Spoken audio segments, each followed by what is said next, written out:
Today, let's talk about wahala in technology adoption in businesses. Now, what happens when the CEO says yes to technology, but the employees say no? Well, at the early stage of introducing Solafide or hard accounting to the market, our team encountered a situation that got me thinking deeply about technology adoption in business. A renowned company, which, for the sake of not disclosing identity, with branches and serving international clients, was still relying heavily on Excel spreadsheet or Excel. Basically, the use of spreadsheets for accounting and reporting.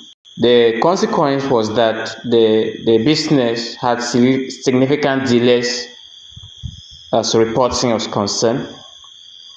There was poor accountability, difficulty to track transactions, and a lot of fraudulent behavior from some scrupulous staffs. That is challenges managing salaries and other aspects like leave management, employee payouts, and many others are always common with businesses, even though the with businesses that are manual.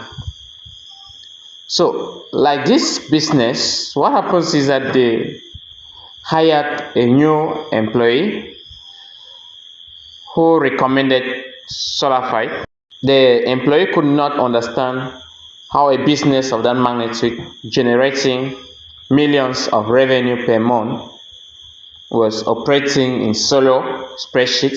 Now, this is one of the business deals where you start from what can this system do to me? How much will it cost me?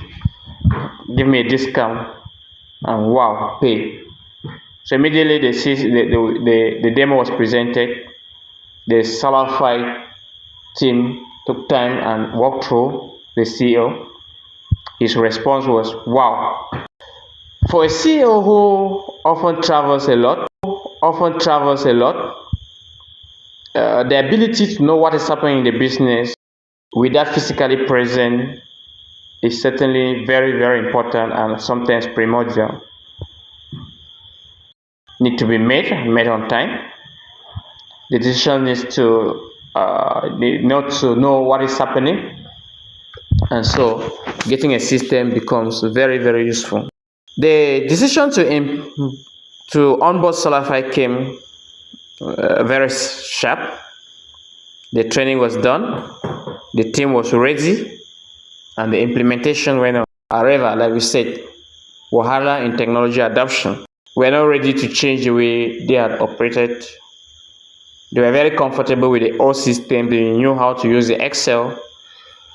They basically had all they wanted to do is to get up, come to the office, and do whatever they're doing. Change was a problem. Attempts to get on for them to use the system, but still, so we find us going to and fro, struggling to not adjust but issues with the system, but technical human problem.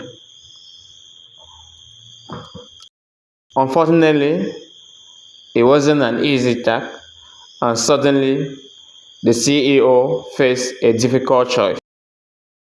This is a problem that most businesses will often face. Working with businesses, we constantly see it on a daily basis. Because keeping the old way of working also means living with the old problems. Buying technology is not the same as adopting it, is the core message. A company can invest in the best software. A company can go for a low cost software. A company can get even a free software. If the people who are expected to use the system do not embrace it, if there is not enough change management implemented, then the system cannot help the business. Sometimes the system can even become a stumbling block to the success of the business. Employee loyalty is valuable, but loyalty should not maintain resistance to improvement that protect the future of the business. So, for the management, for the CEO, technology requires a few things. It requires management adoption. It requires management commitment. It requires employees cooperation. It requires training and change management. It requires accountability and willingness to adopt a new way of doing things. This also means that the business will likely struggle to meet up with certain things. Some loopholes will be blocked. Some opportunities that were there will be covered up because of the system. However, let me ask this question. Whether a business owner or not, if employees resist technology that management has determined is needed for the growth of the company, if the employees are not committed or accountable for the success of the business, how should the employer respond? We'd like to hear from you, and these are challenges we're facing. We believe that we'll be bringing to you more challenges, solutions that we are adopting, and we'd like to hear from those who have experienced similar challenges implementing any technology within their business. Thank you, and if you so like, share, and subscribe, or follow us so that we form a community.